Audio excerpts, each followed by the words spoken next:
بسم اللہ الرحمن الرحیم۔ کلمہ شہادت یعنی 2 جزوں والا کلمہ جس کی گواہی دینے سے انسان جنت میں چلا جاتا ہے۔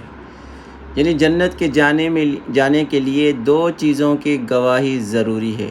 سب سے پہلے اللہ کی توحید اور دوسرے نمبر پہ نبی اکرم صلی اللہ علیہ وسلم کی رسالت۔ اس کے بعد نماز کی پابندی کرنا ہے، روزے ہیں، زکوٰۃ ہے، حج ہے۔ یہ 5 ستون ہیں اسلام میں، جس کو ادا کرنے سے، جس کو ماننے سے اسلام میں داخل ہو جاتا ہے بندہ اور جنت میں چلا جاتا ہے۔ اور یہ نبی اکرم صلی اللہ علیہ وسلم نے یہ چیزیں فرمائی ہیں۔ خود شیعہ کتاب اس بات کی تصدیق کرتے ہیں بقول امام کے۔ آئیے دیکھتے ہیں۔ یہ ہے حیات القلوب شیعہ کتاب ہے، جلد 2 میں ہے اور اس کے صفحہ نمبر ہے 839 پہ لکھا ہوا ہے۔ یہ دیکھیں، قطب رواندی نے جناب امام جعفر صادق سے روایت کی ہے کہ حضرت صلی اللہ علیہ وسلم نے ایک سفر میں اپنے اصحاب سے فرمایا کہ ایک شخص ان دروں سے ظاہر ہوگا، 3 روز سے اس کے پاس شیطان نہیں گیا اور اس پر قابو نہیں پا سکا۔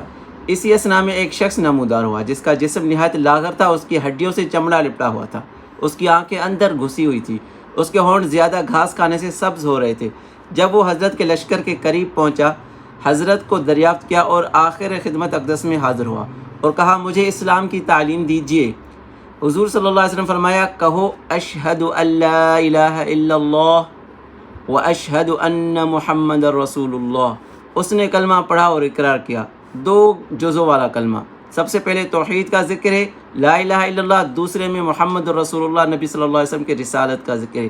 کہیں کوئی ولایت کا ذکر نہیں، کہیں امامت کا ذکر نہیں۔ اگر یہ چیز لازم ہوتی تو نبی اکرم صلی اللہ علیہ وسلم انہیں یہ ضرور پڑھاتے، لیکن کوئی ضرور نہیں۔ آگے کیا فرمایا؟ پھر حضرت نے فرمایا کہ تجھے چاہیے کہ نماز پنجگان ادا کرے، ماہ رمضان کے روزے رکھے۔ اس نے کہا، میں نے اقرار کیا۔ پھر فرمایا کہ خانہ کعبہ کا حج کرتا ہے، زکوٰۃ دیتا ہے اور غسل جنابت بھی کرتا ہے۔ اس نے سب کا اقرار کیا۔ پھر وہاں سے حضرت آگے روانہ ہوئے۔ تھوڑا دور چلے ہوں گے کہ اس عرابی کا اونٹ پیچھے رہ گیا۔ حضرت ٹھہرے، اس کا حال دریافت کیا۔ لوگ واپس پیچھے چلے اس کو دیکھیں۔ جب لشکر کے آخر پہنچے، دیکھا اعرابی کے اونٹ کا پیر ایک سوراخ میں پھنس گیا اور اونٹ گر پڑا اور اس کی اور اعرابی دونوں کی گردنیں شکستہ ہو گئی اور اعرابی رحمت الہی سے واصل ہو چکا، یعنی فوت ہو چکا۔ اونٹ بھی ہلاک ہو گیا۔ لوگوں نے جا کر حضرت سے اس کا حال بیان کیا۔ آگے چلیے۔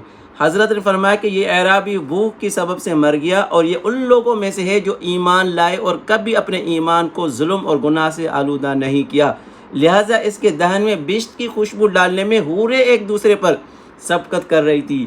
یعنی وہ جنت میں چلا گیا، جنت میں چلا گیا۔ 2 جزوں